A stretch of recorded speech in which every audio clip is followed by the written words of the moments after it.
Welcome back to the Vale Echo, where shadows whisper and history refuses to stay buried. Tonight we begin our journey in the fog-draped streets of 1800s Boston, a city that looks alive with gas lanterns glowing faintly in the mist. But hidden within this old city is a place few dared to speak of, and even fewer dared to approach, the Thorne Estate, a mansion perched high on a lonely hill, looming over Boston like a watchful predator. The mansion's silhouette was unmistakable, tall spires stabbing into the sky, shutters that rattled in the wind even when the air was still, and windows that glowed faintly at night as though someone or something was always watching. At its entrance, a weathered brass plaque bore a simple inscription, Thorne Estate. It was cracked and covered in creeping ivy, a name fading with time but never forgotten by the locals who whispered of curses and secrets bound to the family who lived there. Inside the estate, the air felt heavier, thick with dust and silence. Chandeliers that once sparkled with wealth now hung half-broken, their crystals dulled by time. Long red carpets stretched across the floor, but even these were fraying and stained as though the house itself had bled its history into the fabric. It was here that portraits of the Thorne family lined the walls. At first glance, they looked like any wealthy Victorian lineage, stern faces, elaborate clothing, the posture of power. But look closer and unease settled in. Their smiles were too faint, their eyes too piercing, and the air around their painted forms felt alive with something unspoken. Behind one of these portraits, whispers say, was a sliding shelf that concealed a room few outsiders had ever seen. In this secret chamber, the family kept artifacts not meant for the light of day. Ancient tomes bound in leather, skulls arranged like trophies, and objects whose purpose was far more sinister than decorative. And scrawled across the walls in dark pigments, some claimed blood, were strange symbols, incomprehensible yet deeply unsettling. Among these objects, a diary was said to exist, etched in golden letters with the chilling phrase, "The Forbidden Legacy." Its pages, once opened, revealed not just a history of the family but accounts of practices that blurred the line between ritual and madness. Alongside the diary lay the Thorne crest, etched in stone, depicting a serpent coiled around a black rose. It was a symbol carried by the family for generations, yet no one outside their bloodline knew its true meaning. But the Thorne estate held more than dark symbols. Beneath the floors and behind hidden doors were tunnels leading into Boston's underground, where flickering torchlight once revealed rituals performed in secret. The deeper one ventured, the more apparent it became. This was not just a home but a gateway to something forbidden. And it all began here with a family that dared to challenge the natural order, leaving behind whispers that still linger in the Boston mist. This was the mansion on the hill, and its walls did not just hold memories, they held the truth of Boston's most disturbing secret. Beneath the cobblestone streets of old Boston lies a world hidden from the light, a labyrinth of tunnels and chambers that most citizens never knew existed. For the Thorne family, these catacombs were more than just forgotten architecture, they were sanctuaries of power, secrecy, and ritual. It is here, beneath the city's surface, where the forbidden truth of their legacy begins to take shape.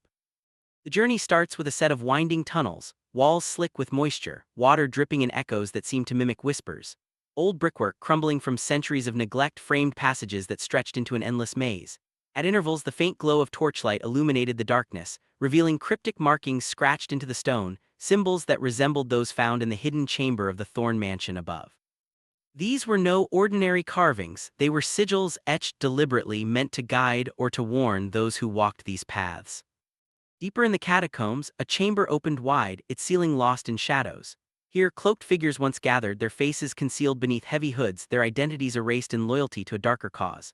The flicker of candles cast long, dancing shadows on the walls, creating shapes that seemed alive. At the center, a robed figure stood within a circle of glowing symbols, chanting in a language that was older than the city itself. The air thickened, humming with energy, as though the walls themselves were absorbing the ritual's power. Among the objects left behind in these depths was an ancient key, ornate metallic, its surface engraved with strange runes. It sat abandoned on a stone table, catching what little light there was as if waiting for someone bold enough to unlock the secrets it guarded. Nearby, a vault door loomed, chained and bolted, its surface etched with more of the family's cryptic insignia. From within, faint light pulsed, hinting that what was locked away was not entirely dormant.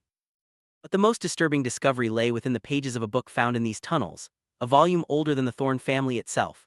Its pages revealed sketches of demonic forms, pentagrams carefully drawn, and passages written in a script that defied translation. The illustrations carried an unmistakable weight, as though they weren't just depictions but instructions. Many believed this was the source of the family's power, a text that bound them to something beyond human comprehension. As the city above thrived with trade, horse-drawn carriages, and cobblestone streets alive with chatter, a parallel Boston pulsed in secret below. Few who stumbled upon these underground chambers ever resurfaced to tell their story. Those who did often spoke in fragments, visions of a woman in white haunting the tunnels, or a child's laughter echoing where no child had ever been. The Thorne family's public life portrayed wealth and influence, but beneath Boston, their true identity took form. Here, in the dark, they conducted the rituals that would preserve their legacy and curse their name forever. These were not just secrets, they were foundations of something far more sinister, hidden in the veins of Boston itself. As the decades passed, whispers of the Thorne family's legacy refused to die. They clung to Boston like a curse, resurfacing in fragments of newspapers, diaries, and the hushed conversations of those who dared to remember. The facade of wealth and influence crumbled when the truth began to surface, truth too dark to remain hidden forever.